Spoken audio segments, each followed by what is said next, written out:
Assalamualaikum warahmatullahi wabarakatuh.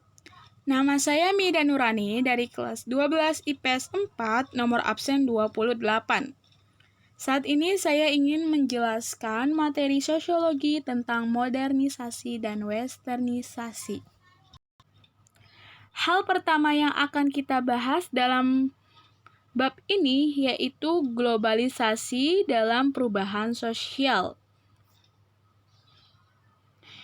Perubahan sosial dapat berupa modernisasi, yaitu keinginan untuk memiliki dan memperkenalkan apa yang dimiliki. Maka terjadilah persaingan untuk dimiliki dan ingin dimiliki. Dan diperlukan juga daerah-daerah pemasaran yang seluas-luasnya dan juga ide globalisasi. Ide globalisasi itu apa sih? Ide globalisasi itu sistem atau tatanan sosial yang tidak dimungkinkan untuk melakukan pengisolasian diri dari lingkungan pergaulan dunia global. Nah, kita harus membuka diri nih terhadap apa yang berkembang di dunia luar. Namun tidak semua bisa membuka diri terhadap perkembangan di dunia. Ada juga yang tidak mampu menyiapkan diri dari perkembangan dunia luar.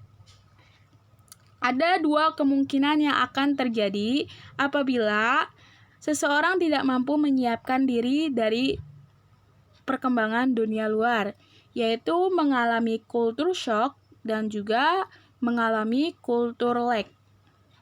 Apa tuh culture shock? Culture shock itu keguncangan budaya akibat adanya ketidaksesuaian antara unsur-unsur budaya yang ada dengan unsur-unsur budaya yang datang, sehingga menimbulkan ketidakserasian masyarakat yang menerima dan tidak mampu menyesuaikan diri dengan apa yang diterima. Nah, yang kedua itu culture lag. Culture lag itu ketertinggalan budaya akibat dari proses perubahan budaya yang tidak seimbang atau tidak sama cepatnya antara budaya yang dimiliki dengan budaya yang diterima. Pengertian modernisasi, yaitu ada 3 poin dari pengertian modernisasi, yaitu asal kata modo, artinya cara, dan ernus artinya periode waktu masa kini. Yang poin kedua, proses perubahan sosial dari masyarakat tradisional menjadi masyarakat modern. Poin ketiga, perubahan peralatan dari sederhana menjadi kompleks. Namun, pengertian modernisasi itu ada 2 ahli nih yang berpendapat tentang modernisasi, yaitu yang pertama, Koenjaraningrat menyatakan modernisasi sebagai usaha untuk hidup sesuai dengan zaman dan konstelasi dunia sekarang. Nah, seorang ahli yang bernama Ogburn dan Nimkov itu menyatakan bahwa modernisasi harus mengarahkan masyarakat agar dapat memproyeksikan diri ke masa depan yang nyata dan bukan angan-angan semu. Bentuk perubahan dalam modernisasi, yaitu directed change. Ada 2 aspek di sini. Yang pertama, aspek sosial demografi, yaitu proses perubahan unsur sosial, ekonomi, dan psikologi masyarakat. Yang kedua, aspek struktur organisasi sosial, yaitu proses perubahan dalam norma kemasyarakatan terwujud dan interaksi masyarakat. Ciri, syarat, dan mental manusia modern. Manusia modern juga punya ciri, syarat, dan mental loh. Nah, yang pertama kita bahas ciri manusia modern dulu ya. Yang pertama nih, ciri-ciri manusia modern. Yang pertama, sikap menerima hal baru. Yang kedua, memiliki keberanian untuk berpendapat. Yang ketiga, menghargai waktu dan berorientasi ke masa depan. Yang keempat, memiliki perencanaan. Yang kelima, percaya diri. Yang keenam, perhitungan. Yang ketujuh, menghargai harkat martabat orang lain. Yang kedelapan, percaya pada iptek. Dan yang kesembilan atau yang terakhir ini, imbalan harus sesuai dengan prestasi. Wow. Nah, yang kedua ada sikap mental. Sikap mental itu kebudayaan masyarakat dapat menjadi pendorong maupun penghambat modernisasi. Yang ketiga, syarat modernisasi. Nah, syarat modernisasi itu apa aja sih? Yang pertama, cara berpikir ilmiah yang telah tertanam. Kedua, sistem administrasi negara yang baik. Yang ketiga, sistem pengumpulan data baik dan terpusat. Yang keempat, iklim yang kondusif, terutama media. Yang kelima, tingkat organisasi dan disiplin yang tinggi. Pasti dong. Yang keenam, desentralisasi wewenang. Gejala modernisasi. Gejala modernisasi itu ada di bidang sosial, ada juga di bidang politik. Dan ada juga loh di bidang ekonomi. Ayo kita bahas satu-satu. Nah, di bidang sosial itu gejala modernisasinya itu muncul kelas-kelas sosial, muncul sikap konsumerisme, dan adanya gejala urbanisasi.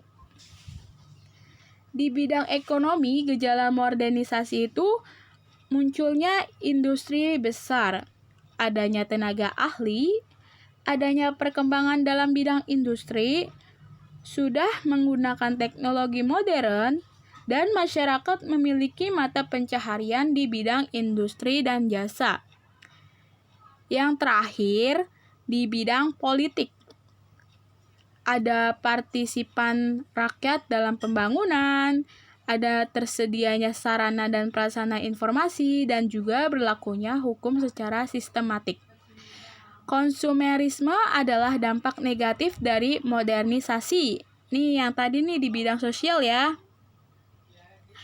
Penggunaan drone dalam media memudahkan dalam mencari informasi. Nah, sekarang dampak modernisasi. Dampak modernisasi itu ada dampak positif dan dampak negatif loh. Dampak positifnya itu, yang pertama dampak positifnya itu yang pertama memperkuat integrasi dalam masyarakat. Yang kedua, kemajuan dalam bidang dampak modernisasi. Dampak modernisasi itu ada dua dampak. Yang pertama, dampak positif dan dampak negatif. Kita bahas satu-satu yuk. Dampak positifnya itu yang pertama, memperkuat integrasi dalam masyarakat. Yang kedua, memajukan dalam bidang industri. Yang ketiga, memajukan dalam bidang transportasi. Yang keempat, meningkatkan ilmu pengetahuan dan teknologi. Yang kelima dan yang terakhir, meningkatkan kesadaran politik dan demokratis. Lalu apa ya dampak negatif dari modernisasi? Nah, dampak negatifnya itu adanya kesenjangan sosial dan ekonomi, munculnya kriminalitas, munculnya kenakalan remaja, dan pencemaran lingkungan alam. Salah satu contoh modernisasi di bidang transportasi itu kayak sepeda. Dulunya orang memakai sepeda, sekarang kebanyakan pakai motor, ya kan, mobil, pesawat. Udah banyak-banyak deh.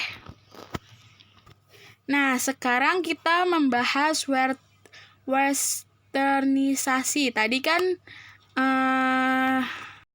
nah, sekarang setelah kita membahas modernisasi, kita sekarang membahas westernisasi. Pengertian westernisasi adalah suatu proses yang mana masyarakat di negara timur mengadopsi budaya barat di berbagai bidang. Adapun bidangnya seperti industri, teknologi, ekonomi, hukum, politik, gaya hidup, cara berpakaian, agama, filsafat, gaya bahasa, alfabet, serta nilai-nilai. Ciri-ciri westernisasi yaitu lifestyle atau gaya hidup dari masyarakat mengalami nih perubahan serta meniru perkembangan yang terjadi di negara-negara barat. Misalnya gaya hidup mewah atau hedonisme. Yang kedua, mengikuti kebiasaan dari berbagai masyarakat barat di dalam mengonsumsi minuman keras serta obat-obatan terlarang. Yang ketiga, semakin maraknya pergaulan bebas serta juga perilaku seksual menyimpang di tengah-tengah masyarakat. Yang keempat, perubahan pada cara berpakaian, cara berkomunikasi, serta juga hubungan sosial yang mengikuti kebiasaan di negara-negara barat.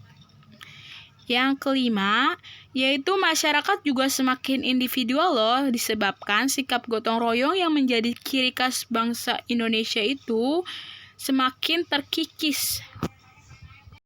Nah, kalian tahu nggak perbedaan modernisasi dengan westernisasi? Ayo kita bahas perbedaannya.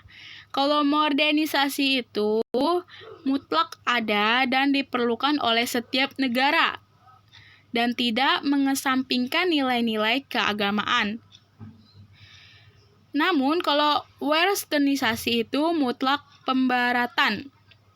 Munculnya westernisasi karena perkembangan masyarakat modern itu terjadi di dalam kebudayaan barat yang disajikan dalam bentuk barat, sedangkan bentuk barat itu seringkali dipandang sebagai satu-satunya kemungkinan yang ada. Selain perbedaan, juga ada persamaan loh antara modernisasi dengan westernisasi. Yang pertama, sama-sama mempunyai kepentingan soal duniawi. Sama-sama memiliki unsur-unsur dari dunia barat. Sama-sama merupakan hasil perbandingan dari berbagai aspek kehidupan manusia yang dirasionalkan. Dan sama-sama merupakan suatu proses perubahan dari suatu yang dianggap kurang menjadi sesuatu yang dianggap lebih bagi penganutnya. Oke, sekian dari saya. Penjelasan ini semoga bermanfaat. Wassalamualaikum warahmatullahi wabarakatuh.